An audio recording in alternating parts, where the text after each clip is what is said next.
Sejam bem-vindos ao Posto Emissor. Estamos a 7 de dezembro de 2022 e este é o episódio 128 do podcast semanal da Blitz. O meu nome é Mário Rui Vieira e na próxima hora estarei à conversa com o ilustre convidado que agora vos apresento. É há mais de 4 décadas uma das vozes mais constantes da música portuguesa. Líder dos UHF, autor e poeta e um dos pioneiros do rock em Portugal, António Manuel Ribeiro transformou canções como Rua do Carmo ou Cavalos de Corrida em clássicos incontornáveis do cancioneiro nacional. Recebemos-lo novamente no Posto Emissor no momento em que os UHF celebram o 44º aniversário, mostrando todo o seu vigor com uma série de concertos que nos próximos dias percorre o país de norte a sul. Editaram recentemente 2 discos ao vivo e uma canção nova intitulada A Primeira Noite Sem Ti, deixando também a promessa de um novo álbum de originais já no início de 2023. Olá António, bem-vindo de volta ao Posto Emissor. Obrigado.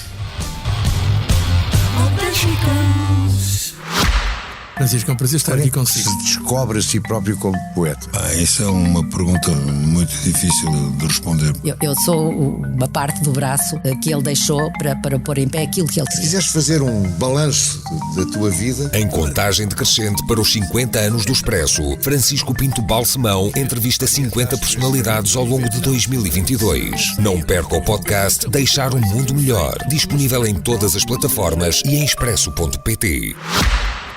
Regresso a casa, o céu está vermelho, sombras à volta, no sopro do vento, a casa vazia. Espero ter acertado tudo nesta introdução. Completamente. 2 álbuns, um álbum pensado já para 2023 e uma canção nova. E eu ia começar precisamente por essa canção nova, que apesar de dizer que é uma canção nova, não é uma canção de agora, não é? Esta história começou até ligada à Adelaide Ferreira. Adelaide. Como é que... Olha, na altura, isto foi em 2004, eu sei a data porque, entretanto, quando ia registar a canção na ESPA, já estava registada. Ok. E depois, portanto, fiz a história toda e lembrei-me. Esta canção foi escrita porque o nosso técnico de som na altura também trabalhava com a Adelaide.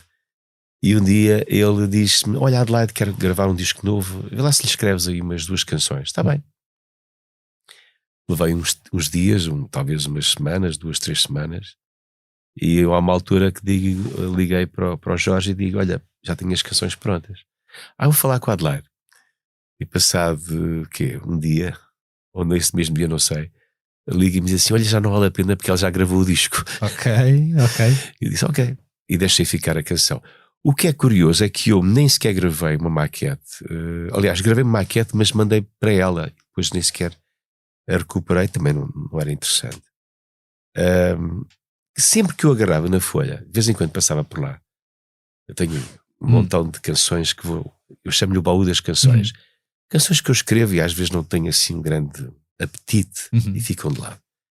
Mas esta canção era curiosa, por sempre que eu agarrava, passava pela folha, agarrava na guitarra, vinha-me a melodia, que estava só escrita, não estava mais nada, eu não tinha mais nada. E até, sei lá, eu brincava já comigo que assim, esta canção persegue-me. E há um dia, sei lá, em setembro, nós íamos gravar uma série de canções e eu disse: eu tenho aqui mais uma, querem ouvir? Já tinhas mostrado isso, essa canção é muito gira, isso é muito bom. Eu fiquei assim a olhar para eles: é boa.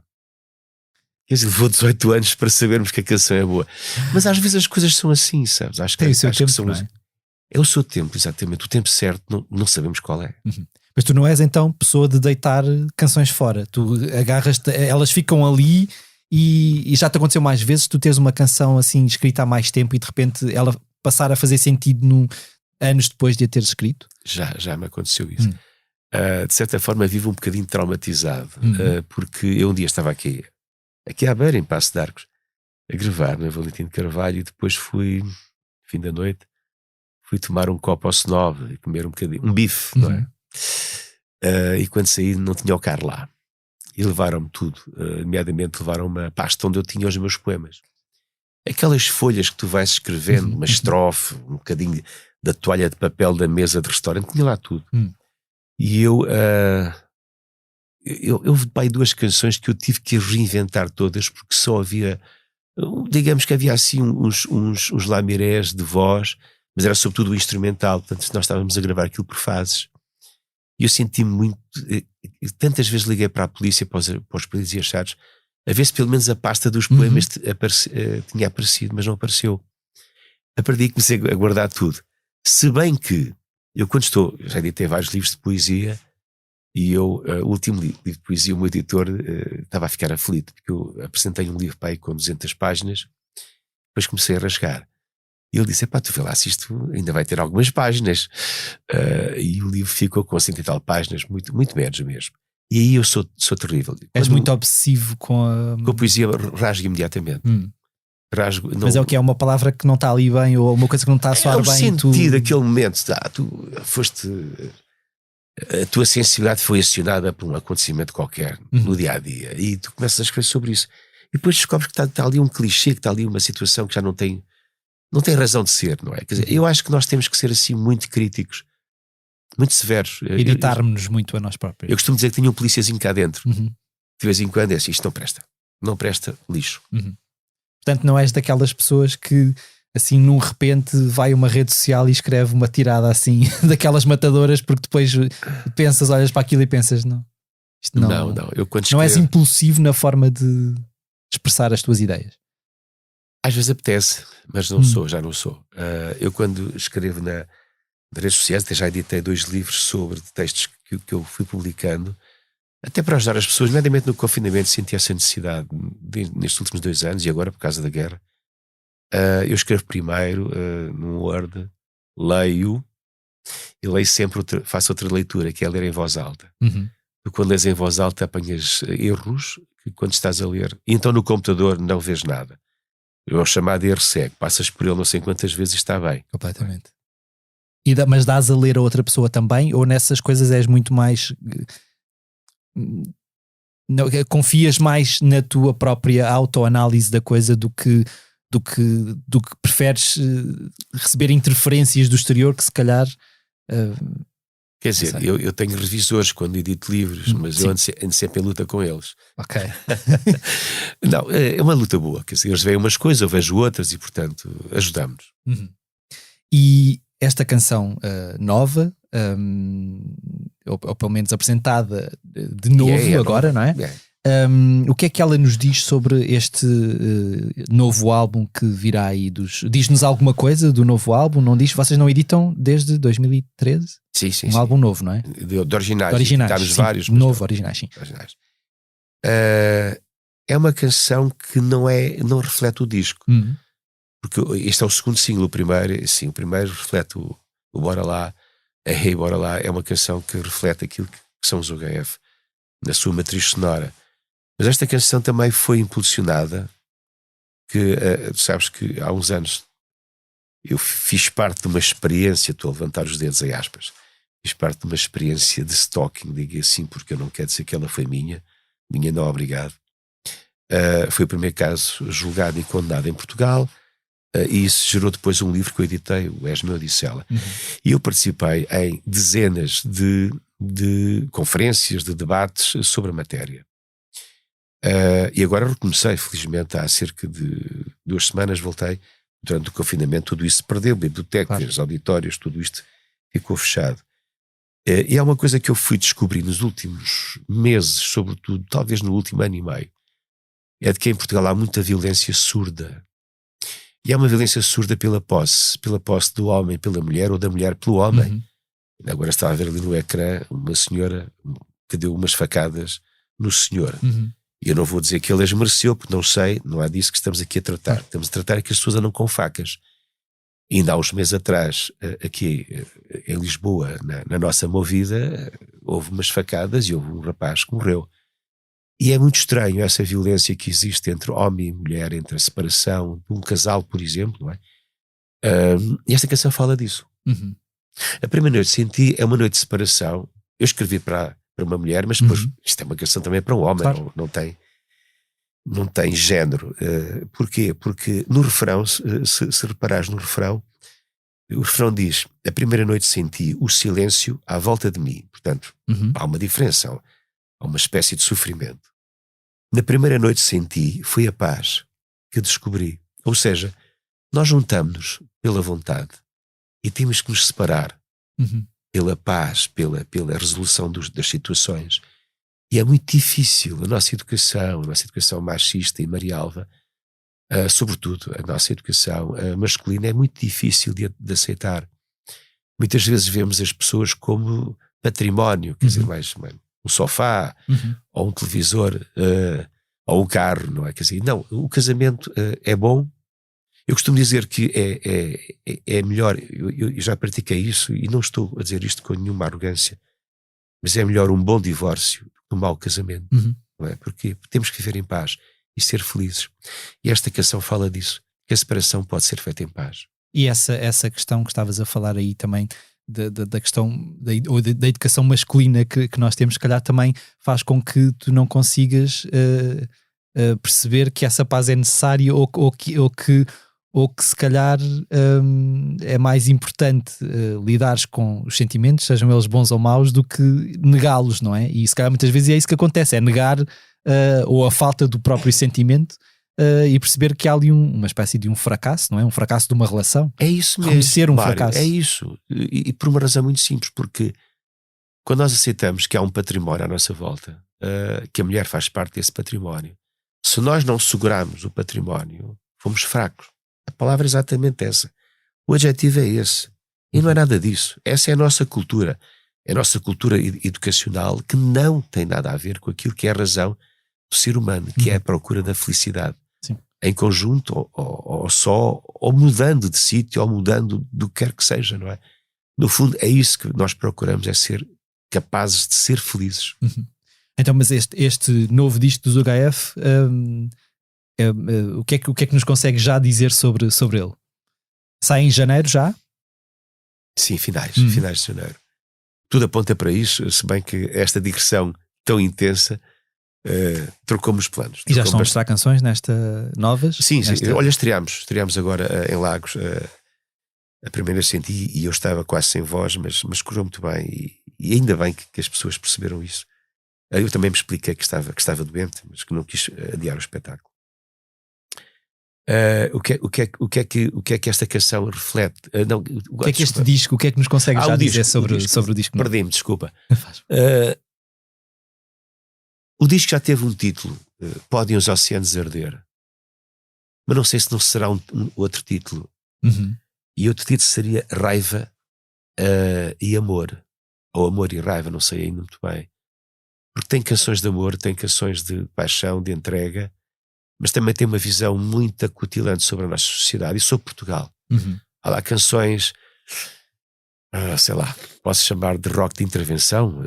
Quando digo intervenção no sentido clássico do termo, de tu falares daquilo que está a acontecer e que já magoa ao fim de tantos anos de democracia e de necessidade de sermos seres totais, nós sentirmos que o nosso país e a sociedade em si se submete muitas vezes a esta magreza de ideias e de esperança continuamente prolongada para mais esperança.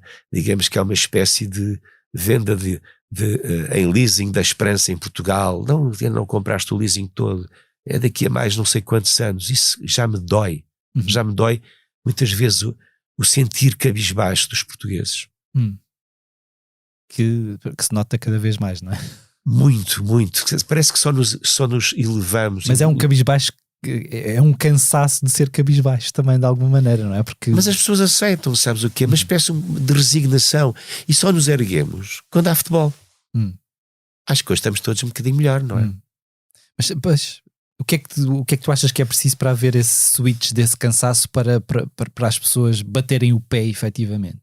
Porque aquela ideia dos grandes costumes... Oh, meu Deus. Isso não existe, não é? Mas... Se andamos com facas na rua, onde é que estão os grandes costumes, não é? Isso é um postal amarelecido lá do nosso tempo cultural, não é?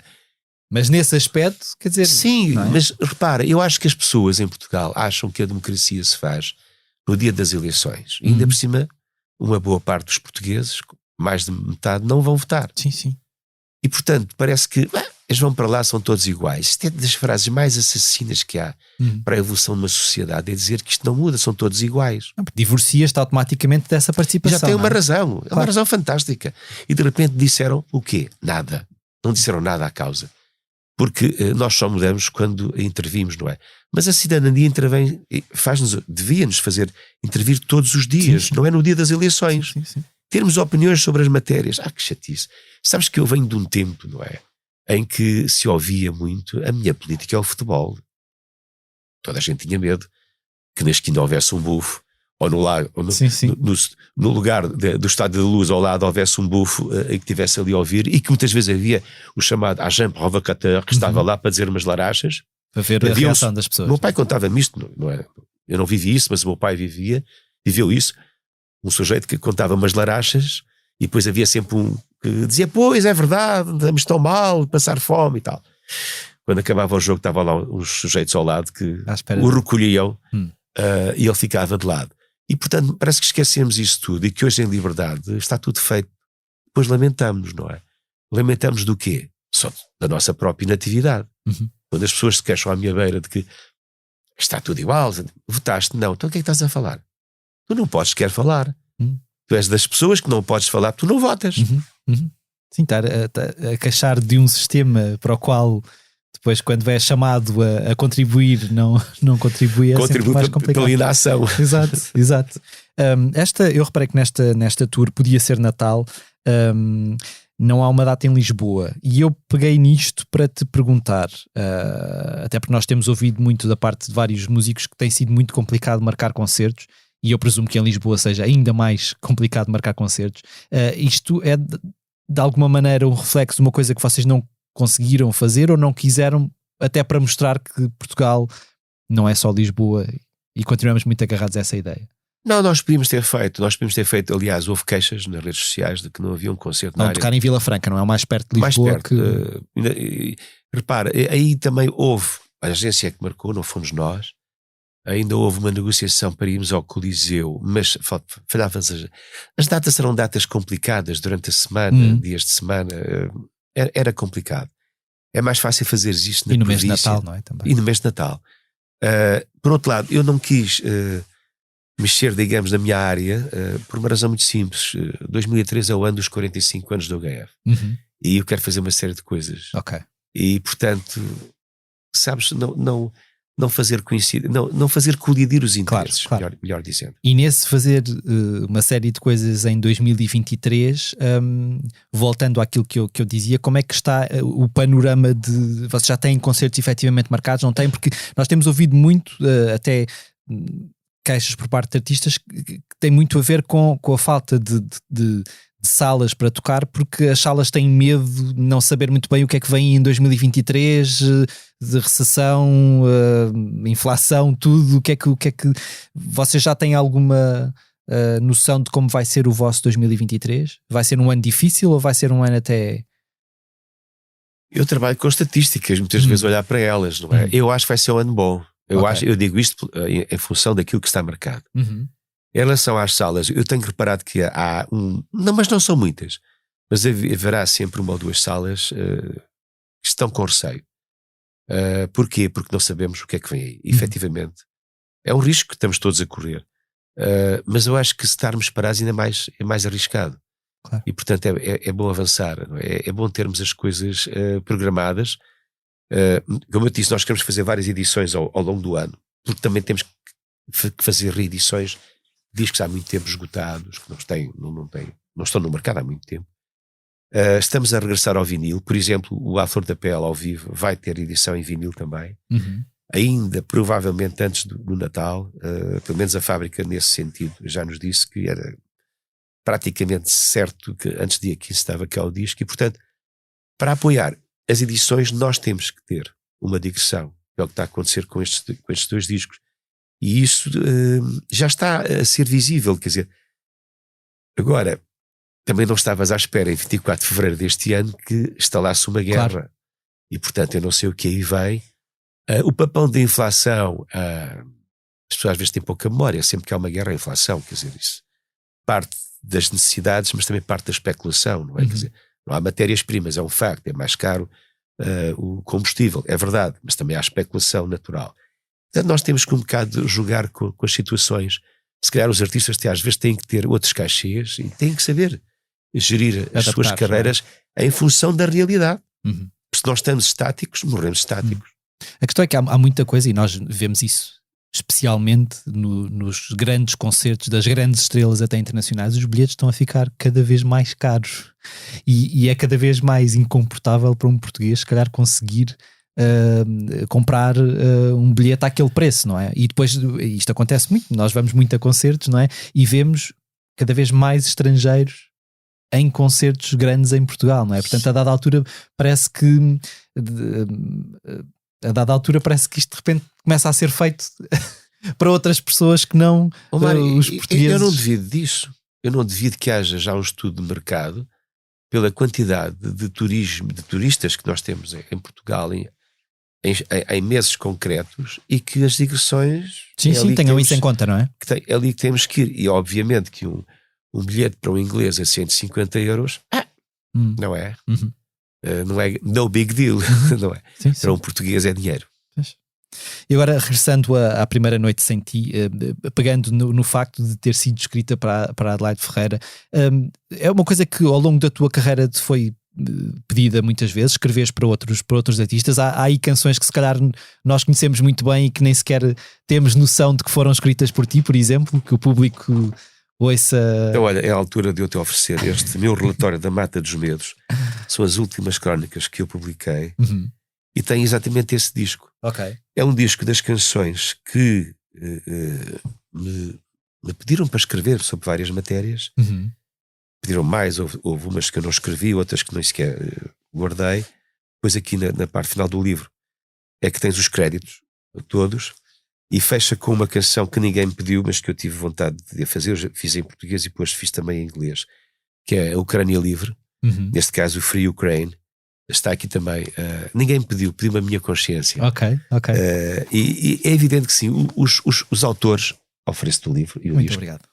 Os autores, alguns autores, pelo menos eu e outros eu sei, de vez em quando são convidados para escrever várias áreas, não é? E eu aceitei alguns desafios e alguns até correram bem. Esse é um disco cronológico, portanto não tem assim uma coesão estética, as canções não estão ligadas de uma forma, sei lá, como é que eu ia dizer, a não ser pela parte cronológica, não tem nada a ver umas com as outras. Mas é uma coisa que te entusiasma escrever para uma outra voz, porque na verdade acaba não é por só ser para outra voz, é para outra matéria. Para outra matéria também, mas acaba por ser um exercício que te coloca às vezes um bocadinho fora de ti próprio também, não é? Por isso é que houve coisas que eu não aceitei fazer, mas é um desafio. É uma autoprovocação também, a dada altura. Eu adoro desafios. Eu adoro desafios, é assim, tu és capaz de fazer isto, eu fico a pensar, pensa rápido, pensa assim uns segundos e assim, será ok, que sou? Eu vou. Depois vou para casa pensar assim, será que sou? Isso é outra história, isso é outra história. O HF completaram 44 anos no passado dia 18 de novembro. Antes de esmiuçarmos aqui mais o que é que isto significa para ti todo este tempo, eu pergunto quais é que são as memórias mais vívidas que tu tens daquele primeiro momento dos UHF, uma atuação em específico que... O que é que te mais... Às vezes até uma memória olfativa, sei lá, ou não sei, quando há acontecimentos marcantes da nossa vida, nós prendemos-nos a coisas que se calhar... O que é que tu tens dessa noite? O primeiro concerto, curiosamente, não foi da Browns. Houve um concerto antes que eu não me consigo lembrar a data, mas foi para aí 15 dias antes, do Bar E. O Bar E era uma cave num prédio... uma portazinha para a rua, na saída principal do Hospital dos Capuchos, em Lisboa. Ok. Há ali um pequeno jardim assim triangular e há ali umas escadas, era aí. Subias as escadas, era aí assim que havia o Bar E, que nós não sabíamos que ele existia. E então convidaram-nos e fomos nós e os Faíscas. E foi muito engraçado porque havia um rapaz em Almada que trabalhava com o António Sérgio na pesquisa discográfica, ia a Londres buscar disco e tal. E ele conhecia-nos e começou também a andar à nossa volta e arranjou-nos esse espetáculo. E disse, olha, o António Sérgio vai ver. O António e a Ana. Sabes que eu acho que perdi esse momento, comecei a dormir mal. Okay. O António Sérgio era uma personagem, claro, não é? Quer dizer, nós não víamos, seguíamos para descobrir as novas tendências da música. Na altura estávamos a viver o punk e a new wave, e por aí que foi à tarde. E eu não almocei. Eu estive tão nervoso. Eu não era cantor na altura, era guitarrista. E fazia assim uns cores e tal. E nós tínhamos um rapaz em Almada que ele era muito maluco, e então nós fomos buscá-lo para vocalista. Vê lá bem como é que foi o princípio. Mas só durou 15 dias, pensava que já era o vocalista. E ele chamava-se Vítor, e nós pusemos a alcunha de Macaco pelas palhaçadas que ele fazia em palco. Então era o Vítor Macaco. E há uma altura no espetáculo que falta a luz. Aquele espetáculozinho, estava assim que parecia um meeting, pessoas sentadas em puffs, cadeirinhas e tal. E assim uma certa nata lisboeta que nós não conhecíamos, que também não nos conheciam a nós. E naquela escuridão o nosso baterista fica a fazer um solo de bateria, que era Inero Américo Manuel, que gravou, depois o Jorge morreu, faz um solo de bateria, e eu faço um movimento qualquer com a guitarra e bato em alguém, mas não sabia em quem. Ui. Quando a luz veio, tinha o Vítor Macaco estendido no chão com a cabeça a sangrar. Oh, meu Deus. E assim, este tipo é mesmo maluco, até se manda para o chão. Portanto, nem sequer associaste que tinha Fui sido. eu que eu tinha mandado. Quer dizer, foi uma tarde gira, porque saímos de casa, saímos da garagem, saímos da Almada. Olha, pusemos frente a pessoas que não nos conheciam, que não nos ficaram a conhecer. Não me lembro se alguém bateu palmas, não me lembro se alguém conhecia alguma canção, mas foi um espetáculo que eu não vou esquecer nunca. E como é que a banda de versões Purple Legion deu origem aos UHF? Foi o teu bichinho de escrever canções que... Eu aí não escrevia, eu ia buscar... Essa é a parte curiosa e caricata da minha entrada na música, que isso era um grupo de covers. Sim, a minha ideia era tipo, foi o teu bichinho de escrever canções que te fez querer ter uma banda não uma banda de versões, não é? Não queria, mas na altura nós tocávamos Cream, imagina, Cream, Rolling Stones, Doors, coisas assim, mas mal tocadas. E havia um cantor, ele tinha uma grande guitarra, a minha guitarra era baratinha, a deles era uma Fender, e ele adorava cantar músicas brasileiras. E eu, quando ele estava a cantar músicas, eu punha-me atrás do amplificador, assim um bocado escondido naquela virada, assim de lado, para ver se não me estavam a ver. Não é que alguém me conhecesse, mas eu, canções brasileiras não te fazia sentido. Aquelas de ritmo para dançar, e as pessoas faziam aquela filinha pirilau, andavam ali assim à volta do recinto. E aquilo foi muito engraçado, porque houve um dia que nós fomos tocar Porto Brandão. Conheces Porto Brandão, que é uma descida lá para baixo para o Rio Tejo, do outro lado, onde há uns bons restaurantes, Garvoada e tal. E nós íamos tocar numa coletividade que nos arranjaram. E então o sujeito da coletividade mandou uma carrinha para ir buscar o nosso material, algum dele alugado, nós não tínhamos quase nada. E tínhamos sempre que alugar 2 amplificadores. Havia uma loja em Lisboa que nos alugava os amplificadores. E nós fomos tocar, e durante a atuação, algumas canções em inglês e outras em português brasileiro, e há uma altura em que alguém chega ao palco e diz assim: epá, vocês têm que cantar os parabéns a você, porque a filha do presidente faz hoje anos. Ok. Eu não sei, ninguém sabia. Nós não podemos tocar porque ninguém sabe. Não, mas vocês têm que tocar. Bem, conclusão, aquilo foi uma confusão até ao fim. No fim da noite, o senhor não nos levou para a Almada de regresso de carrinha. Então nós fomos de Porto Brandão para a Almada, não há transportes públicos àquela hora, com a pé, uma bateria, amplificadores, guitarras. Felizmente nós éramos 4, não éramos 5. Nós éramos 5, mas havia sempre mais 10 que iam connosco, que eram os nossos amigos, não eram fãs, eram os nossos amigos, adoravam ir com os artistas, aspas.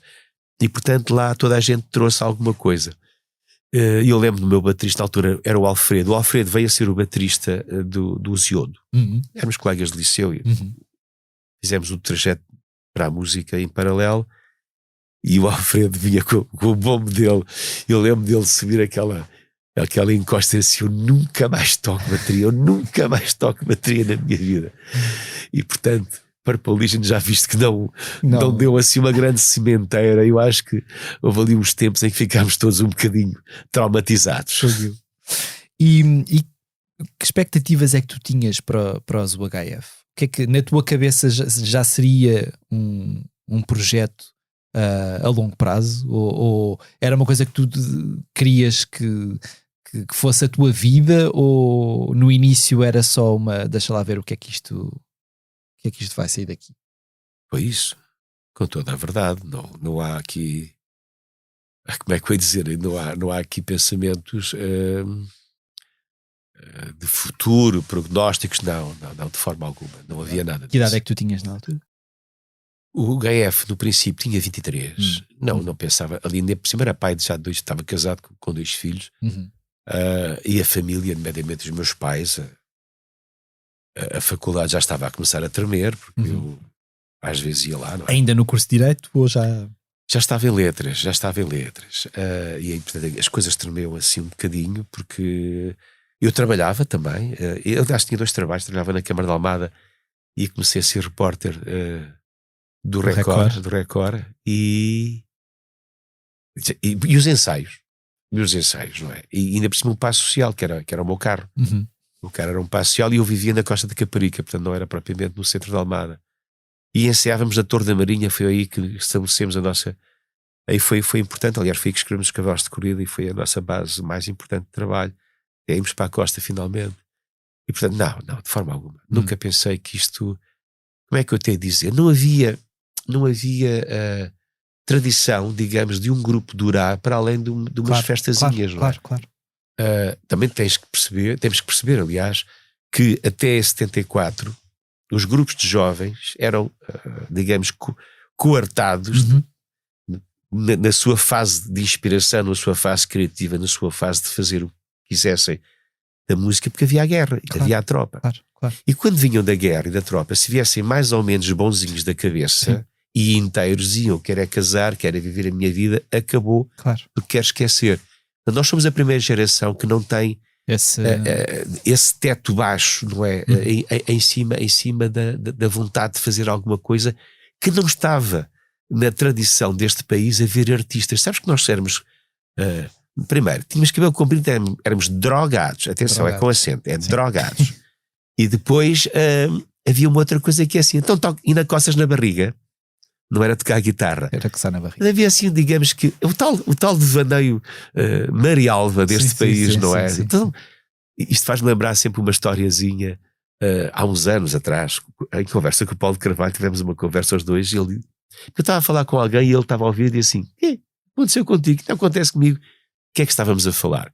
De vez em quando já eu estava estabelecido na música, era profissional, e estamos a falar daí há 10 anos atrás, aparecer assim um colega da faculdade ou de liceu e dizer-me assim, então pá, além da música fazes o quê? E eu aí paro e digo assim, eu sou músico. Está bem, mas além da música fazes o quê?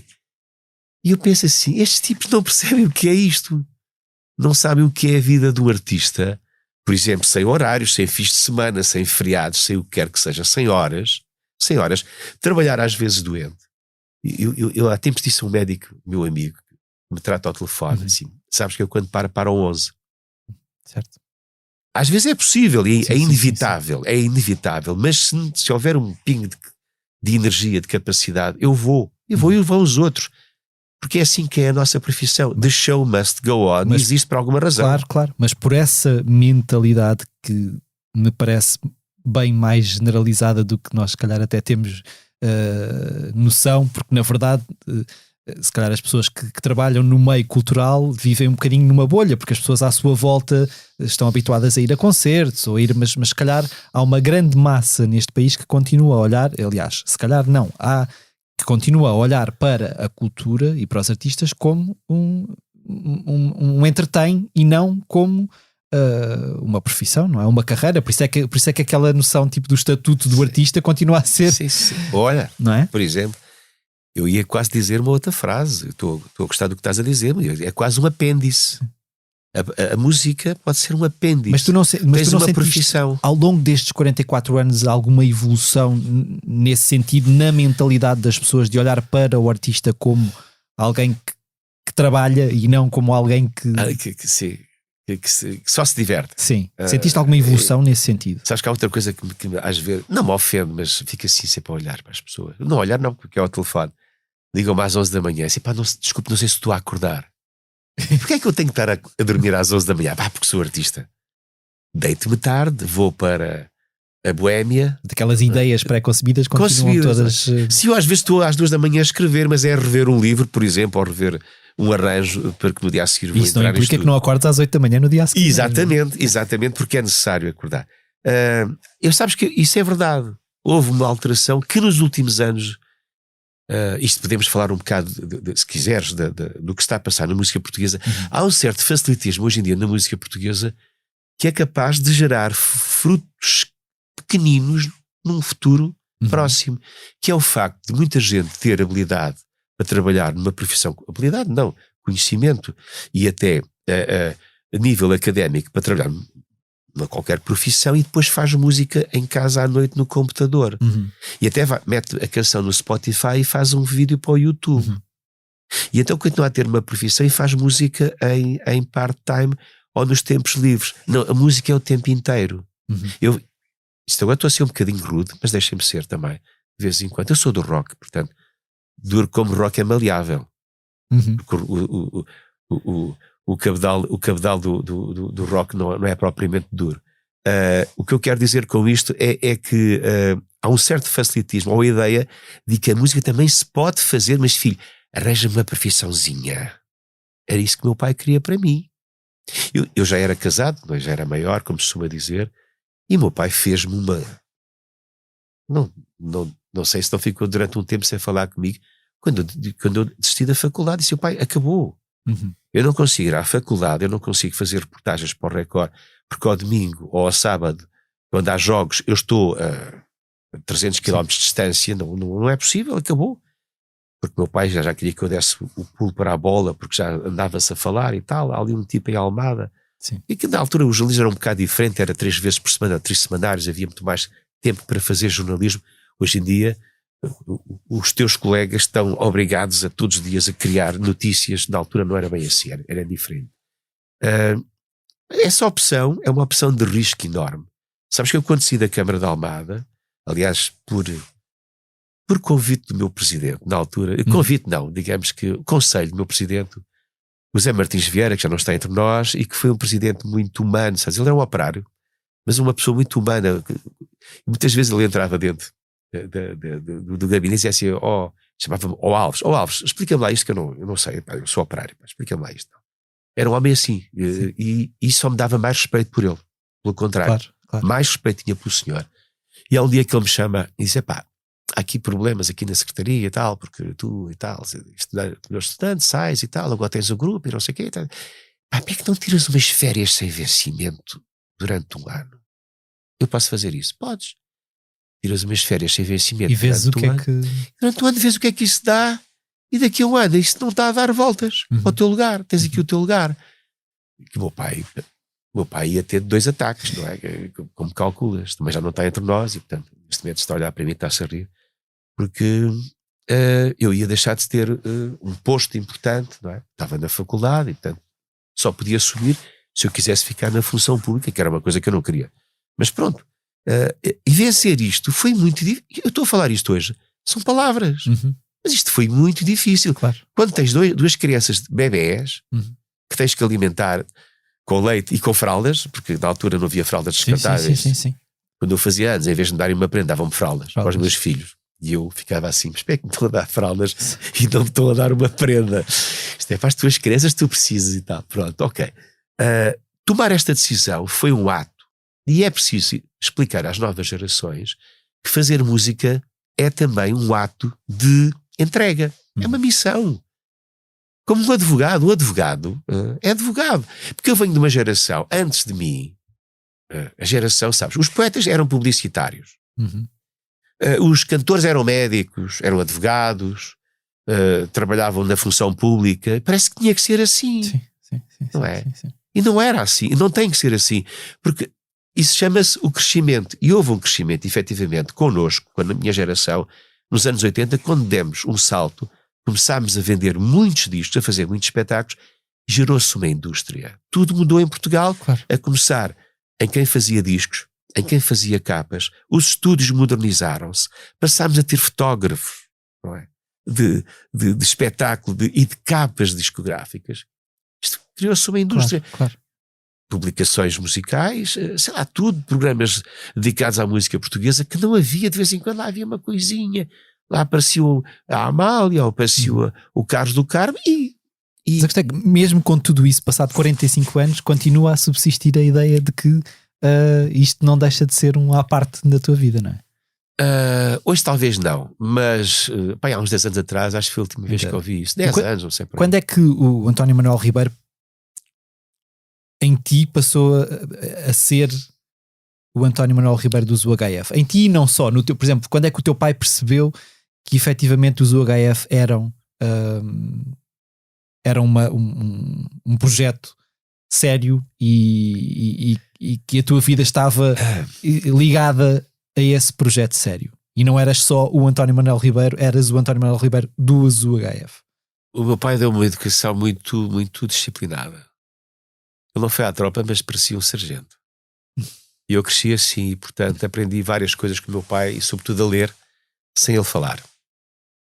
Mas houve muita coisa que ele não me disse em vida. Só depois da morte do meu pai é que a minha mãe um dia me disse: tu não fazes ideia do orgulho que o teu pai tinha em ti. Mas ele nunca me disse. Ele respeitava, eu sei que ele respeitava.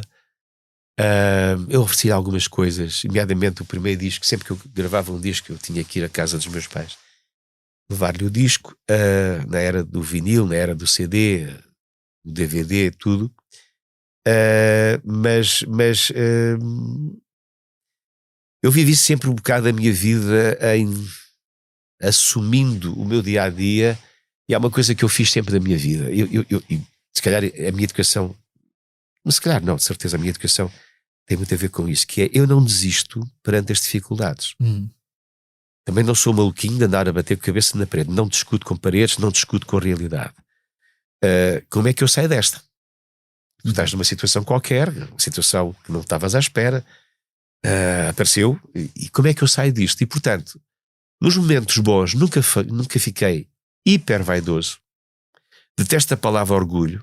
Aquela, eu sinto-me orgulhoso. Não, faz o orgulho, faz-me sempre muita confusão. Obviamente que tive os maiores troféus deste país a todos os níveis, e tenho-os, não é? Os UHF, há tempos fiz uma análise, uma fotografia que eu quero fazer, que ainda não consegui fazer, do meu disco de prata, o meu primeiro disco dos Cavalos de Corrida. É o primeiro disco de prata da música rock em Portugal, por mais de 30 mil discos vendidos. Sabes quanto é que neste momento já vendeu? Segundo fonte, SPA, não tem nada de projeção pessoal minha, nós estamos à beira dos 500 mil exemplares, em todos os formatos possíveis e imaginários. Portanto, imaginários, quer dizer, os formatos que existem. O digital não está o digital, porque senão estávamos a falar de milhões. Claro. Isso nunca me preocupei em saber isso. Um dia desse hei de pôr alguém a fazer essa avaliação. E portanto, isso nunca me vai ser o suficiente para ser uma prima dona. E no domingo eu provei isso aos meus músicos. Tive uma grande banda comigo. Sabes que havia um repertório escrito ali, e eu descobri que havia canções que eu não conseguia cantar. Então fui mudando, fui dizendo às pessoas: olha, agora vai ser esta, olha, aqui deixem-me improvisar. E tudo isto aconteceu, expliquei às pessoas, ao público, e tudo isto aconteceu, sabes, como uma dança. Por outro lado, quando acontecem os momentos maus, eu não vou abaixo, não entro em depressão. Como é que eu saio desta? Basicamente é isto. Já tive muitos momentos maus na música, não é? Nomeadamente ser enganado por editoras. Foi o pior da minha vida, porque tu, quando estás como editora, pensas que estás numa casa, numa casinha de pais, não é? E de vez, exatamente, é isso, Mário, é confiares. E de repente há coisas que são feitas das tuas costas e estão a maltratar-te sem te avisar. Olha, nós estamos a ser, posso dizer a palavra, sacanas, mas apetece-nos, não é? Estudei Direito de Autor e durante muito tempo aprendi a fazer coisas, e por isso que há uns anos fiz reedições de discos que estavam perdidos, esquecidos, enterrados, e portanto é a minha forma de ver a coisa, é como é que eu saio disto, como é que eu ultrapasso isto de uma forma legal. Não sei se é de outra forma. Eu não sou capaz de ser malandro, mau. Isso não sou capaz de ser. E nesses momentos menos bons, eu acho que me perdi na tua pergunta, não é? Fui a vários campos. A gente encontra o fio à meada aqui pelo meio. Nesses momentos menos bons, houve algum em que tu pensaste: se calhar os UHF já não fazem sentido para mim? Houve. E E como é que tu deste a volta ao texto nessa altura? Em 87, sobretudo a partir de 85, 86, 87, houve gente nos OGF a consumir droga dura. Casos pessoais muito, muito graves. E eu não estava preparado para isso.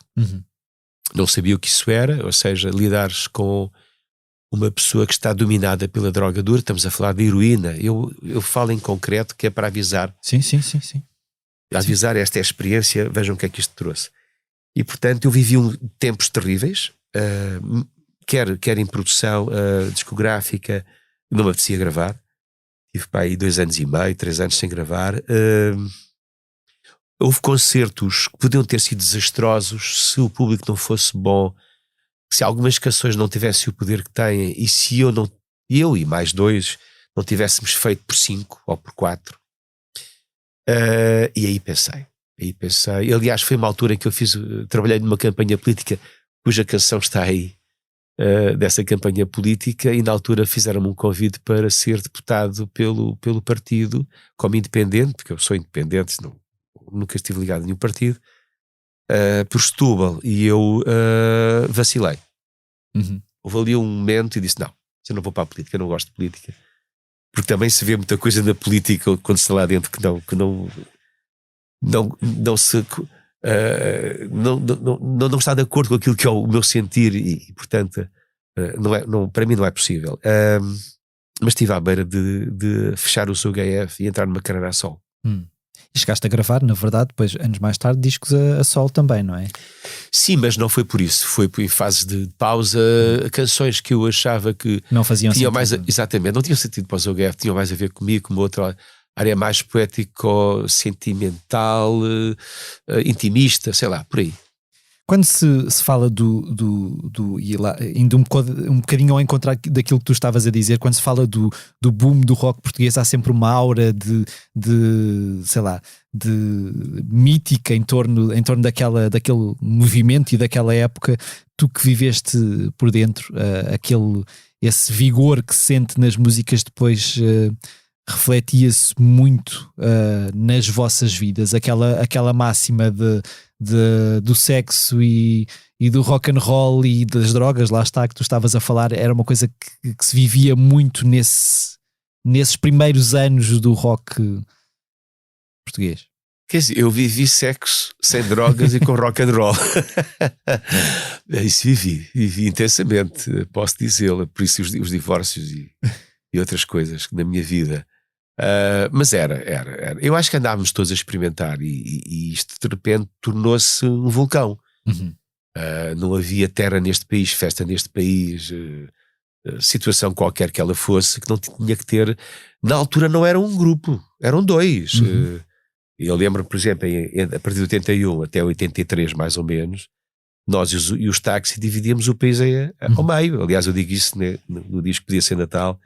O João Grande foi cantar comigo a Rua do Carmo. O João Grande vive no Porto, o concerto era no Porto, nós somos amigos. Hoje somos grandes amigos, na altura mal nos falávamos, é verdade. E eu digo isso, no fundo, as editoras Valentim Carvalho com os OGF e a Poligrama com os Táxi fizeram um tratado de Tordesilhas, porque era só vender isso. Essa faz-me lembrar um bocado a história Rolling Stones, Beatles, ou Blur, Oasis, sim. Que no fundo havia uma rivalidade alimentada também pela indústria. Eu acho que sim, porque era importante, quer dizer, isto no fundo fazia quem é que lança primeiro o disco, e havia aquele combate entre as editoras, quem é que tinha o disco. Vamos lançar no mesmo dia para ver quem é que vende mais. Não, eles vão lançar para a semana, tens de lançar esta semana tem que ser um single, e isso é bom, porque isso é que é a indústria, isso é que é a música, isso é aquilo que no fundo traz público, e vale a pena, quer dizer, tu estás a trabalhar para algo mais, não é para fazer uma cançãozinha de elevador. E depois com os Chutes isso também aconteceu? Também havia uma rivalidade entre vocês, ou havia sempre acima de tudo um respeito mútuo?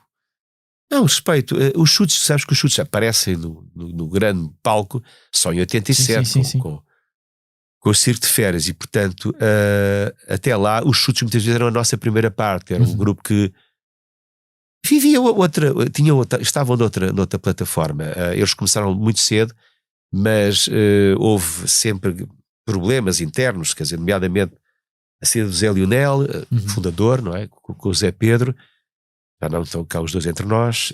Depois a entrada do Francis, depois a saída do Francis, quer dizer, houve ali uma série de situações e os chutos quando... Só explodiram mais tarde. Mais tarde, mesmo, aliás, o Tim fez aquilo que eu não fiz, quer dizer, o Tim foi fazendo o seu curso de agronomia, quando eu abandonei a faculdade ele continuou, e portanto, mas não, eu respeito e consideração, sabes o que é? Porque tudo o que foi bom para a música portuguesa nesses tempos, neste momento digamos, a estrutura de muita coisa que está a acontecer. Claro.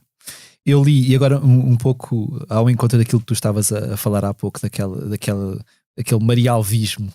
Eu li recentemente uma entrevista do Kirk Hammett, dos Metallica, na qual ele dizia que a masculinidade tóxica foi o combustível para a banda se manter viva, no sentido de haver muita agressividade e, agora vou citar, tretas de macho na forma como eles sempre fizeram música.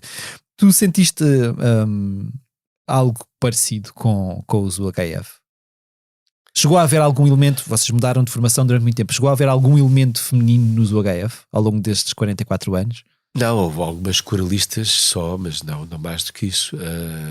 Não.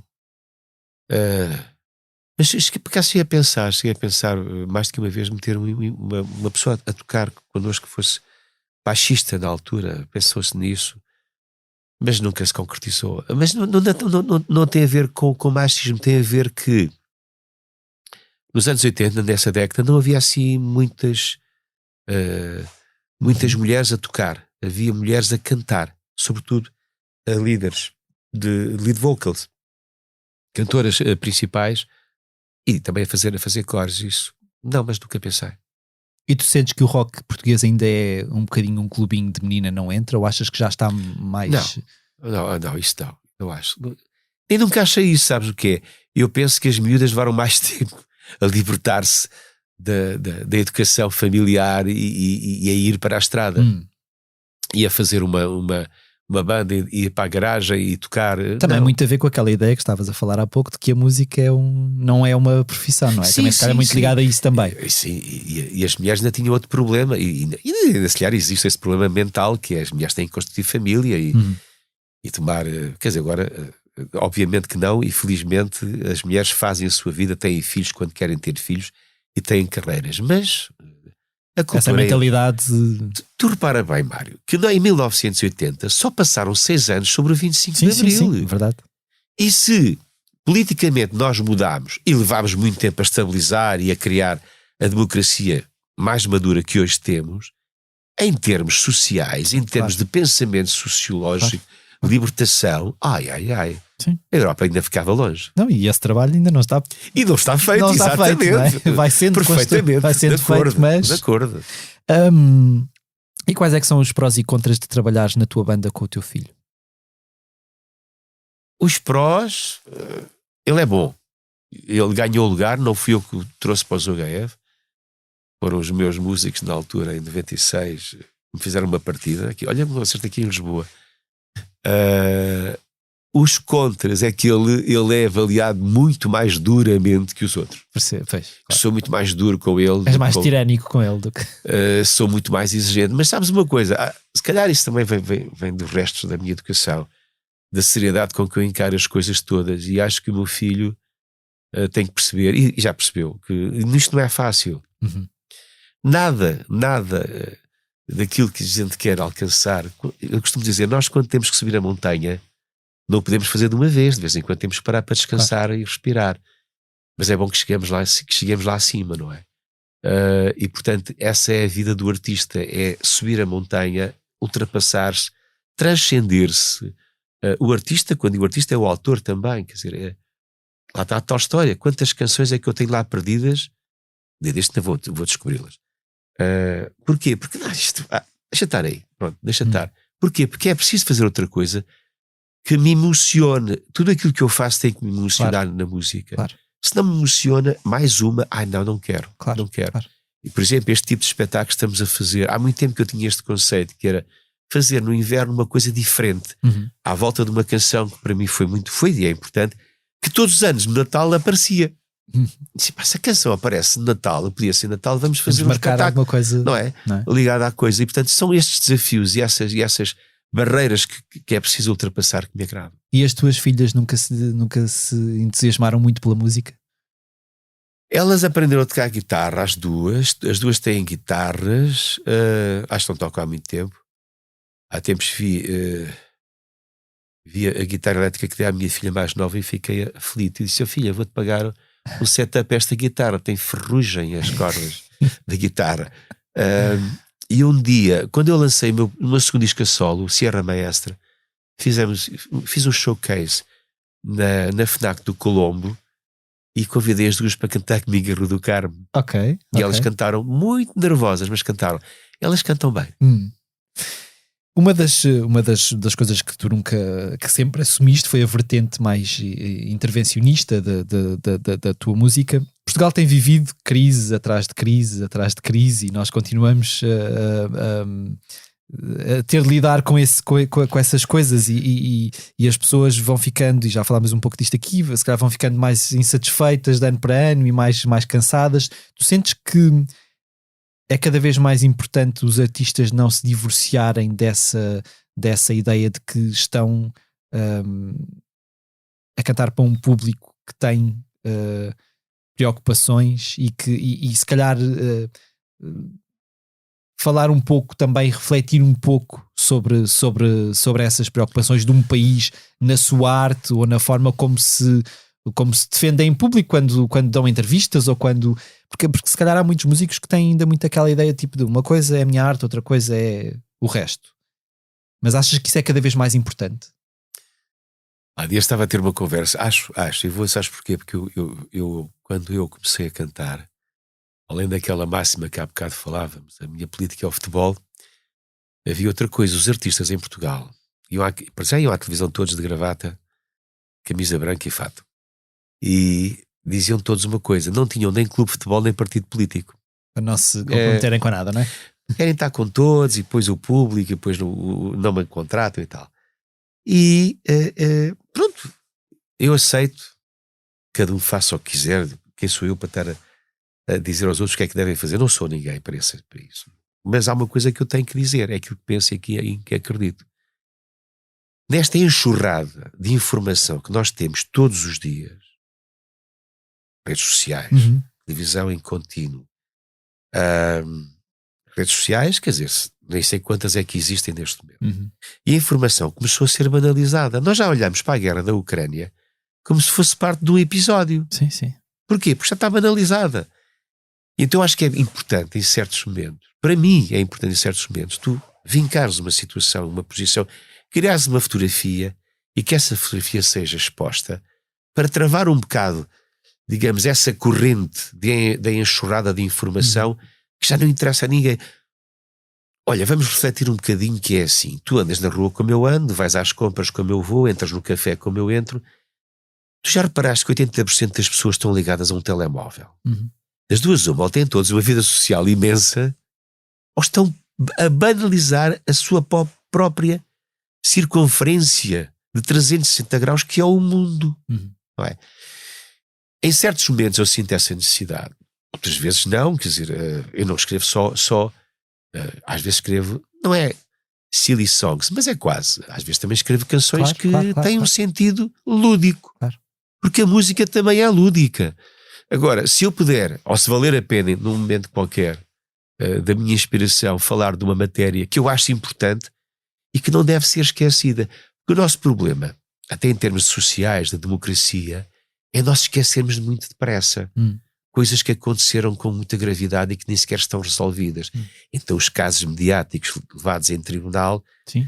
nós já aceitamos. Não, e depois acabamos por aceitar também quer dizer, ok, certo, a guerra tem os seus efeitos, termos tido uma pandemia teve os seus efeitos, mas na verdade se nós tivéssemos uma economia mais robustecida do que aquilo que tínhamos e que poderia ter sido e que poderia efetivamente existir se não tivéssemos se calhar tido governo atrás de governo atrás de governo a fazer erros ou o que quer que seja, se calhar essa perfeitamente de acordo contigo.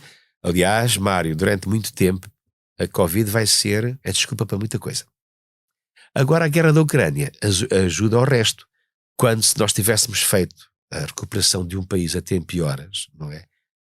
Quando eu digo isto, digo no sentido em que os disparates que foram feitos para trás e que, de certa forma, tentámos branquear sempre com as situações externas, não é? Quer dizer, há 12 anos nós tivemos uma crise financeira que era a crise mundial e havia um primeiro-ministro em Portugal, na altura, que dizia que nós íamos passar ao lado da crise porque a nossa economia era robusta. Eu tenho isto, porque isto está no Expresso, eu sou assinante do Expresso, portanto digital, e tenho isto guardado, que eu achei fantástico como é que uma pessoa podia dizer estas coisas. Não é possível, não é? Acreditarmos que Portugal, que depende de tudo e mais alguma coisa, se não houvesse PRRs, não é que nós estamos a pensar sempre num subsídio. Sim. Nós estamos sempre a pensar num subsídio e que esse subsídio, no fundo, tem que crescer e tem que ser maior, não é? E quando este acabar, bem, tem que se arranjar outro, não é? Sim. Porque isto não está a ter solução e nós temos de ter solução como país, não é? Eu acho que é uma vergonha. É uma vergonha para as gerações atuais não perceberem que é preciso elevar o país todos os dias. Isso passa por cada um de nós. Claro. Tu há bocado estávamos a falar dos cursos e começaste por entrar em Direito e depois saíste e foste para outro curso. Filologia românica. A questão é, o curso de Direito é de onde saem muitos políticos deste país. Eu sei. Foi isso que te fez pensar que aquilo não era para ti? Hoje penso assim um bocado e penso que tive uma boa premonição, se bem que o meu pai era isso que queria. O que é que se passou sobretudo foi eu entrei na pior faculdade de Direito que há memória. Eu entrei em 74 não houve, portanto eu era de 74, mas não houve durante um ano. A faculdade, houve uma coisa chamada Serviço Cívico que eu não fiz. Recusei-me. Tinha que ir para matas, não recusei-me, desculpa, não me apetece, estou de férias. Digo isto com toda a calma. Acontece que em 75, quando abriu a Faculdade de Direito, a guerra pelo domínio da Associação de Estudantes entre o MRPP, liderado por Arnaldo Matos e secundado por vários políticos da nossa praça, hoje bem situados, não é? Com o PCP, foi uma coisa de morte, mas foi de morte. Isto pode parecer exagerado, mas eu vi cabeças a serem abertas, sim, Okay. no hall de entrada da faculdade, com matracas, com capacetes das motorizadas, com o que houvesse à mão. A sorte é que Santa Maria era logo ali ao lado, lá iam dois de charola a levar a sério isto. Eu não estou a contar. Aliás, posso dizer que houve uma célebre fim de manhã em que nós nos fechámos, os que não éramos malucos, fechámos-nos dentro do auditório 1 e alguém conseguiu telefonar, porque não havia telefones nem havia telemóveis, obviamente, e foi o copo com que nos foi libertar, porque a batalha campal corria os corredores, as pessoas fechavam-se nas salas, tentavam partir as portas para entrar, era uma batalha de sangue. E portanto eu aguentei até ao possível, porque era muito difícil sair de Almada. Eu tinha um passo social, atravessava a ponte 25 de Abril ou vinha de barco até à cidade universitária, entrava nas aulas às 8h30 ou às 9h, às 9h15 já havia uma greve geral, ou havia uma RGA, ou havia uma greve de zelo. A greve de zelo é tu teres uma aula, por exemplo, no auditório número 1, e havia aquelas carteiras de tampas que se levantavam. Então havia uns rapazes e umas raparigas jeitosos que subiam e desciam pelas coxias, levantando as tampas e baixando as tampas. Pum, pam, pum, pam. Não havia aula. Além de que todos os nossos professores catedráticos foram mandados para casa, foram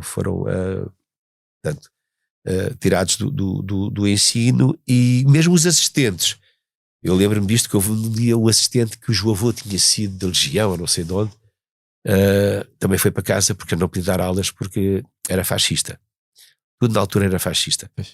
E portanto tu tiveste ali uma altura em que estavas ali a fazer o quê? Mas no fim do primeiro ano passámos todos. Passagem administrativa. O Durão Barroso estava lá, ele era da MRPP. Sim. Eu há bocado ia falar depois. Não, mas está claro. tudo passado, não é? Mas não só, Augusto Santos Silva também era da MRPP. Sim. Mas era no Porto. Portanto, depois decidiste passar então para Filologia Romana. Sim. Ainda aguentei mais um ano e tal, e disse: eu não consigo ver isto. Não, porque não havia, quer dizer, sabes qual foi? Todos os livros foram chumbados, não havia livros. Os livros eram todos livros de direito fascista. E então o primeiro livro que nos mandaram comprar foi o Capital do Karl Marx. Era o nosso livro base. E claro, e tomar as notas daquilo que os professores diziam. Aquilo era uma palhaçada, não é? Quer dizer, mas foi interessante ler o Capital. Não o li todo, mas foi interessante ler o Capital. E depois então estiveste no Record, não é? Qual é que é a tua ligação com o desporto hoje? Continuas a acompanhar desporto e falo de futebol, não é? Porque na verdade quando nós falamos do Record ou falamos de jornalismo desportivo, infelizmente ainda se fala 90% em futebol e 10% noutras modalidades, não é? É verdade. Como é que era a tua relação com o futebol na altura e como é que é hoje em dia? Ainda vives o futebol? Estás a acompanhar este Mundial, por exemplo? Acompanho, mas não vejo poucos jogos. Quer dizer, vejo se posso, se me lembro. Não sou fanático. Mesmo a minha ligação ao Benfica é uma ligação muito pacífica. Aliás, quando escrevi o hino sobre Benfica e mais uma série de canções, eu filo pela união necessária em 99. Se bem se lembram, era o senhor Valdir Azevedo que lá estava e, portanto, era preciso unir os benfiquistas. O momento era muito grave. Mas não era contra ninguém. Eu não estou contra o Sporting, o Porto, o Belenenses, ou quem quer que seja. Aliás, até fui sócio do Belenenses numa altura em que era do Benfica e do Belenenses, porque em Almada há muita gente que tem uma simpatia pelo Belenenses. Foi um tio meu que me fez isso e pronto, tudo bem. Em relação ao futebol, eu sempre tive uma visão assim pacífica e acho que o jornalismo ajudou a isso. Quer dizer, tu és do Benfica, claro. Mas eu nunca escrevi sobre o Benfica, mas imagina que ia escrever sobre o Benfica e o jogo tinha corrido mal. Quer dizer, não vamos aqui inventar soluções, não é? Claro. As coisas correm bem ou correm mal, não é? E portanto é assim que eu vejo o futebol. Não tenho assim uma, como é que dizer, eu se não vir o jogo de futebol tenho uma doença. Não tem nada disso.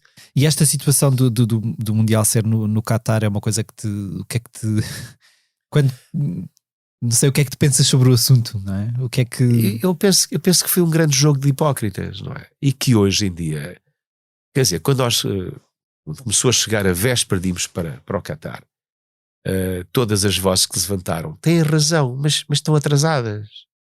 Era lá atrás. Há 10 anos, quando o Qatar ganhou, quer dizer, ou comprou, melhor dizendo, esta fase final, era lá que nós devíamos ter... Nós, quando digo nós... Sim, as vozes que se levantam. As vozes que se levantaram agora. Todas as vozes no país e fora do país deviam ser levantadas e assim, não, peraí. Isto não pode ser. Nós não vamos estar a promover o postal ilustrado de um país que é capaz, tem dinheiro, e como tem dinheiro faz tudo o que quiser, agarra no deserto e faz 100 estádios de futebol se quiser, mas que, no fundo, os direitos humanos... os direitos dos homossexuais, quer dizer, aliás, o direito de usar uma abraçadeira sim. com a bandeira LGBT não é possível, quer dizer, mas isto era lá atrás. Depois foi uma hipocrisia. Agora também acho um exagero os nossos políticos irem todos a caminho do Qatar apoiar a seleção. A sério. Que eles precisam jogar à bola. Mas nada, eles são muito bons mesmo, não é? Há bocado falaste um pouco sobre o caso, a situação de stalking de que foste alvo durante mais ou menos 10 anos e do livro que escreveste entretanto. Já falaste obviamente amplamente sobre isso. De que forma é que tu sentes, olhando alguma distância agora, que essa situação toda te transformou? Há um António antes dessa situação e um António depois? Eu acho que resolvi a maior parte das situações psicológicas, nomeadamente o stress pós-traumático. Existe, aliás está definido na erotomania que o Dr. Claire Rambold, um psiquiatra francês do século passado, sintetizou. O que eu hoje sinto é que fiquei diferente na abordagem. Estou melhorzinho, mas mesmo, por exemplo, quando uma mulher se mete comigo, eu fico assim, o que é que ela quer? E se calhar as mulheres percebem isso no sentido em que eu sou uma pessoa um bocado fechada. Não sou, há quem me chame trombudo, pode ser. Não é arrogante, é fechado. Porquê? Porque foi uma violência muito grande, psicológica. Sabes que, Mário, as feridas de faca ou de pistola deitam sangue e vêem-se, não é? depois vê-se cicatrizes, feridas psicológicas, não se vê, mas existem, estão lá. E nem há cura, se calhar, para elas, ou a cura, nem sequer ninguém, digamos, no Sistema Nacional de Saúde pensou nisso. Mas era bom que se pensasse nisso, porque há muito stalking em Portugal. Eu ainda há dias, há cerca de 2 semanas, 3 semanas, estive em Estarreja a trabalhar numa conferência do CPCJ local. O que é mais curioso é que, além de tudo aquilo que aconteceu, eu trabalhei sobretudo, falei para profissionais, eu e vários painéis, éramos 3 painéis. Eu estive no último painel com uma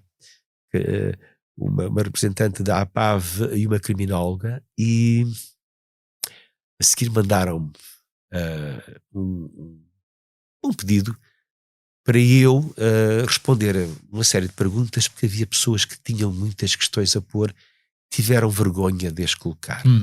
Ainda existe esse problema, não é? Imediatamente nos homens. Aliás, eu disse isso, eu penso que foi a APAV que há uns anos publicou atualmente não sei, mas há uns anos publicou uma estatística em que só 7% dos homens portugueses é que sofreram stalking. Não é verdade. Só 7% é que tiveram coragem de revelar. Esses casos. E, portanto, isso muda qualquer um de nós. Chegaste a perceber se aquela obsessão que esta mulher desenvolveu por ti vinha da tua música, nunca chegaram a... Ela parte desse princípio. Aliás, esse é um dos capítulos que eu tenho no livro, é que ela parte do princípio que é uma fã. Ela foi a encontros de fãs, ela pediu autógrafos, ela conhecemos, eu tratava-a bem, mas depois houve uma altura em que ela começava a aparecer todos os dias nos mesmos sítios em que eu aparecia. Claro. E isso começou a ser estranho.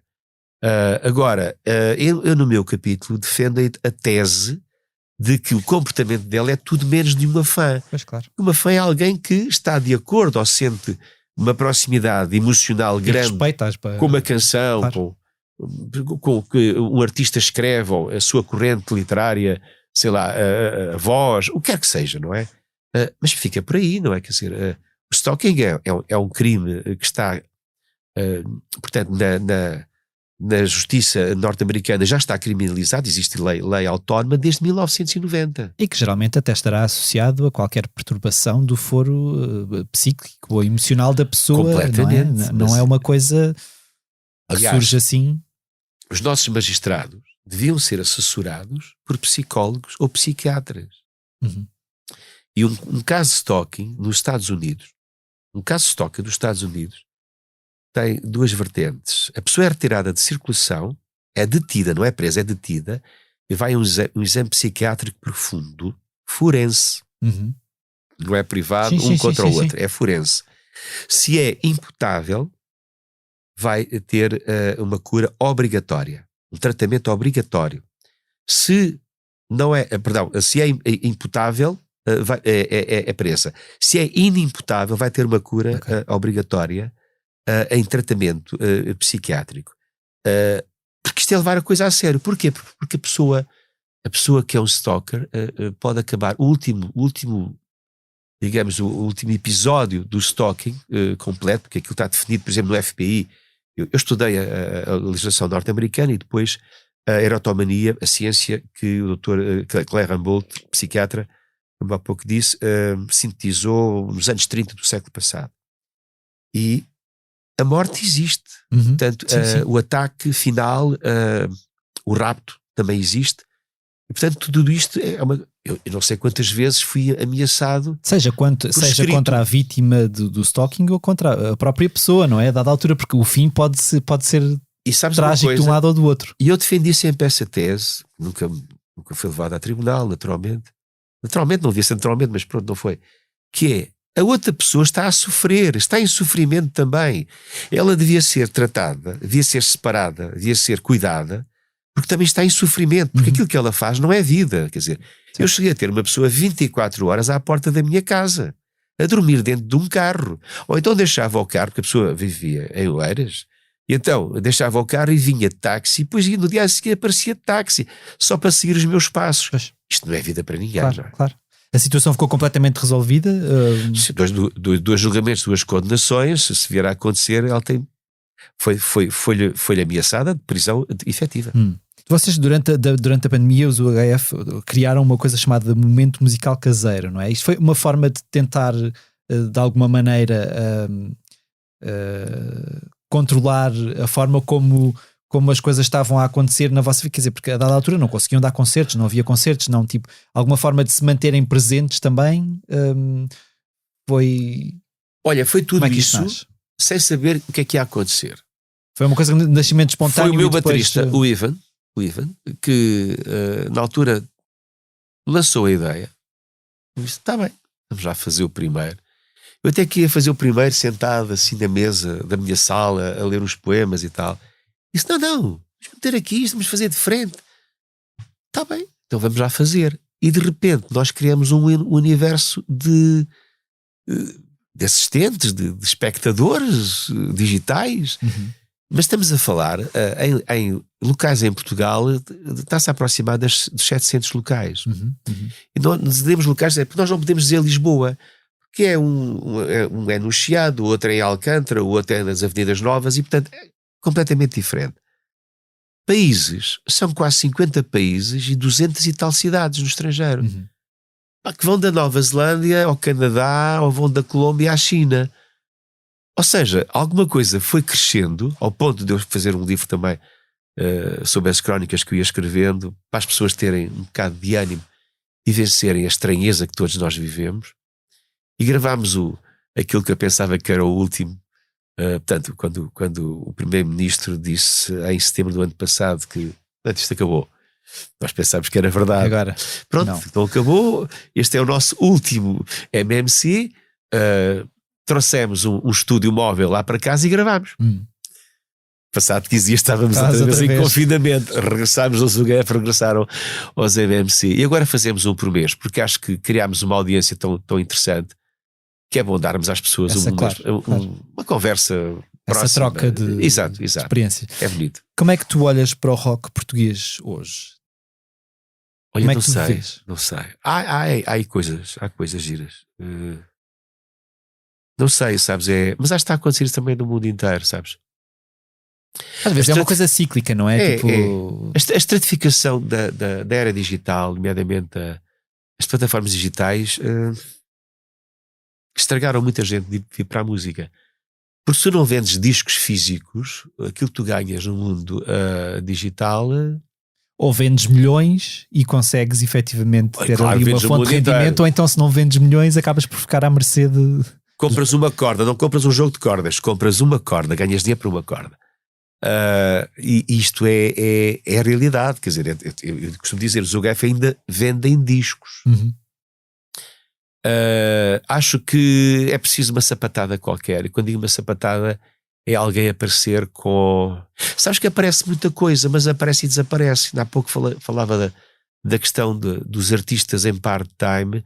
Pronto, eles aparecem, têm 3 meses de YouTube e desapareceram. E isso é mau. É isso que vai criar uma música portuguesa mais fininha dentro de um futuro breve. É preciso uma sapatada de alguém que faça uma canção e de repente uma geração acorde, sabes o que é? Nós acordámos uma geração. Nós passámos a representar e acordámos simultaneamente uma geração. Como é que isso se faz? Não sei. Encerrando agora esta parte da nossa conversa no posto emissor, o que é que tu queres da música hoje? Tu sentes que é o mesmo que querias quando formaste os UHF? Não, hoje é mais filtrado. Eu hoje quero fazer uma grande canção e que essa canção me deixe feliz naquele momento. Sabe o que é? Nasceu um filho, eu estou contente. Isso sim. Esse é o meu momento, sabes? Escrever uma nova canção que me diga assim: como é que eu fiz isto? Eu não faço isto todos os dias, nem faço isto quando quero. Sim. É quando acontece, não é? Quer dizer, esse é o momento, é por aí que eu vou.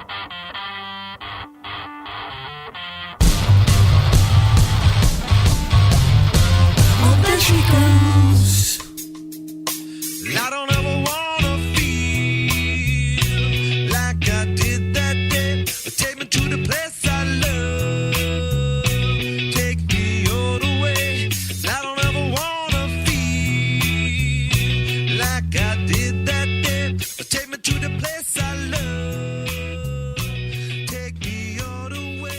Abrimos o segmento dos assuntos da semana com a nova leva de confirmações para o Festival Nós Alive, cuja edição de 2023 decorre nos dias 6, 7 e 8 de julho.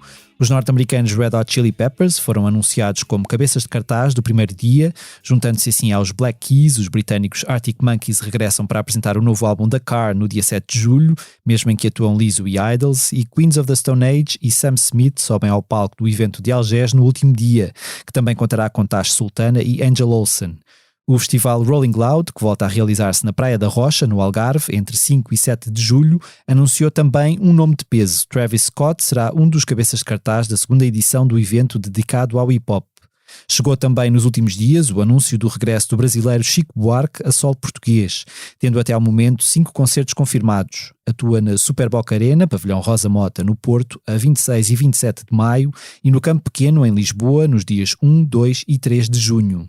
Outra notícia que marcou a semana foi a revelação do baterista Larry Mullen Jr. de que não acompanhará os U2 se a banda decidir fazer uma digressão no próximo ano. A banda não tem ainda datas marcadas, mas com a forte possibilidade de editar música nova nos próximos tempos, o regresso à estrada poderá mesmo acontecer, pelo que o músico fez saber, numa entrevista ao Washington Post, por razões de saúde está impossibilitado de subir ao palco. Mullen Jr. explica que precisa de se submeter a uma cirurgia para continuar a tocar, deixando também no ar que a dinâmica da banda está diferente, o que poderá levar ao seu fim. Só fazes isto se estiveres a divertir-te e nem toda a gente vai conseguir continuar porque o preço a pagar é muito alto, diz o baterista, completando: sou autónomo e valorizo a minha autonomia, toda a gente tem os seus limites. Kanye West, por seu lado, continua a dar que falar pelas piores razões. O rapper norte-americano foi suspenso do Twitter depois de ter declarado a sua admiração por Adolf Hitler, em entrevista ao podcast do teórico da conspiração Alex Jones. Na conversa com Jones, apoiante de extrema-direita, West declarou: todos os seres humanos têm algo de valor, especialmente Hitler, que nasceu cristão. Ele fez coisas boas, temos de deixar de falar mal dos nazis. Na mesma conversa, o artista defende ainda ser mentira que o ditador tenha matado 6 milhões de judeus. Não ficando contente com isso, partilhou no Twitter uma imagem na qual juntou a cruz suástica, símbolo nazi, com a estrela de David, símbolo do judaísmo. Depois de ser suspenso da rede social, regressou ao Instagram para chamar clone a Elon Musk, novo dono do Twitter.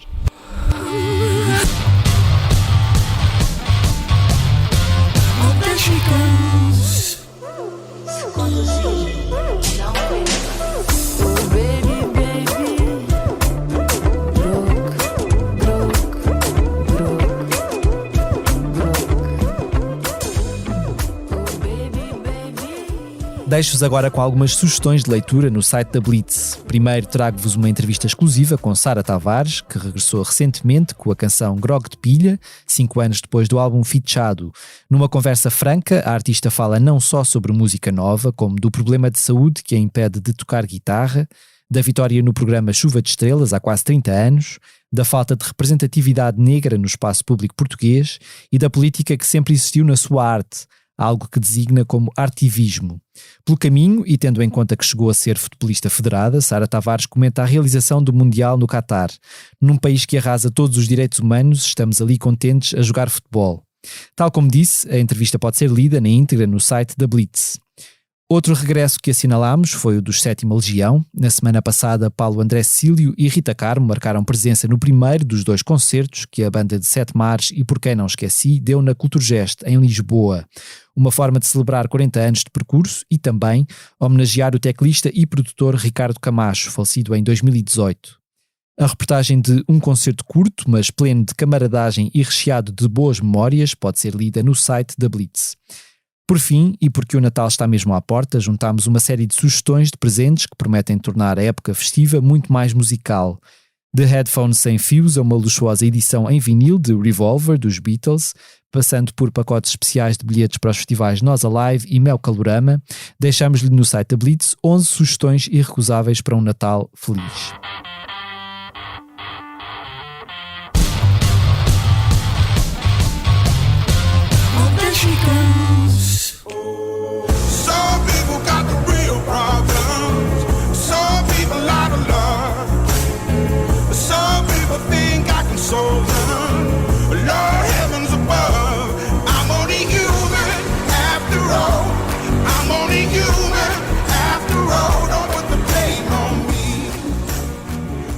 Antes de nos despedirmos, ficam algumas sugestões de concertos a que poderão assistir nos próximos dias. Começo, claro, com a digressão dos UHF, podia ser Natal, que no próximo sábado, dia 10, tem paragem no Emergente Centro Cultural, em Marco de Canaveses, e no dia seguinte no Ateneu Artístico, em Vila Franca de Xira, seguindo depois para Castro Verde, no dia 17, Mialhada no dia 18, Arcos de Valdevez no dia 19, Faf no dia 23 e Porto a 30 de dezembro.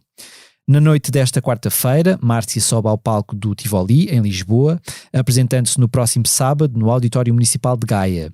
Também esta quarta, a brasileira Luísa Sonza atua no Campo Pequeno, em Lisboa. O Festival Autêntica decorre a 9 e 10 de dezembro no Altice Fórum Braga, tendo no cartaz nomes como Codaline, Luísa Sonza, Dino de Santiago, Rag & Bone Man, James Bay, De La Soul ou Chico da Tina.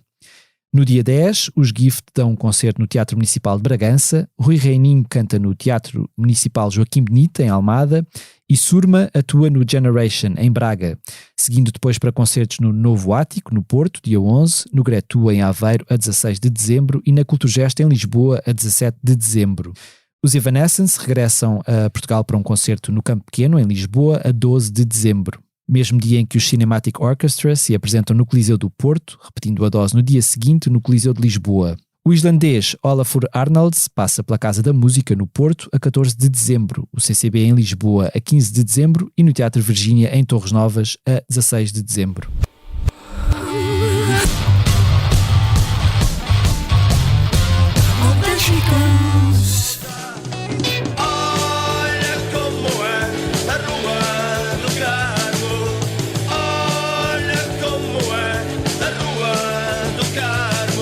E damos por encerrado mais um posto emissor. Agradeço ao António Manuel Ribeiro de novo por ter aceitado o nosso convite. Os temas de abertura e conclusão do posto emissor são da autoria de Legendary Tigerman. Eu sou o Mário Rui Vieira e a edição multimédia esteve a cargo de João Martins. Terminamos, como é hábito, com uma curta leitura do nosso convidado. António, o que é que nos trouxeste?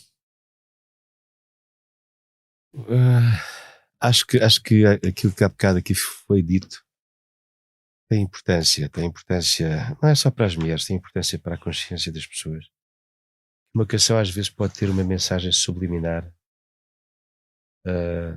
ou seja, que a letra de uma canção deve ser descascada, tem mais do que uma casca, e esta canção nova do UHF tem isso. Nós vamos apostar muito nela, a partir agora de 1 de janeiro, deixemos esta digressão acontecer, e eu deixo aqui a parte do poema que diz, isto no fundo é um poema pela paz entre as pessoas. Regresso a casa, o céu está vermelho, sombras à volta no sopro do vento. A casa vazia espera por mim, a cama está fria, assim eu a quis. A primeira noite sem ti, o silêncio à volta de mim. Na primeira noite sem ti, foi a paz que descobri. Fingi-me feliz, falei com as sombras, pensando em ti, passando as horas. Deixei-me ficar na luz apagada, a vida a passar, parada, passava. A primeira noite sem ti, o silêncio à volta de mim. Na primeira noite sem ti, foi a paz que descobri. Who had a boy that thought he was her private toy. She had a way to get things done. Oh, there she goes.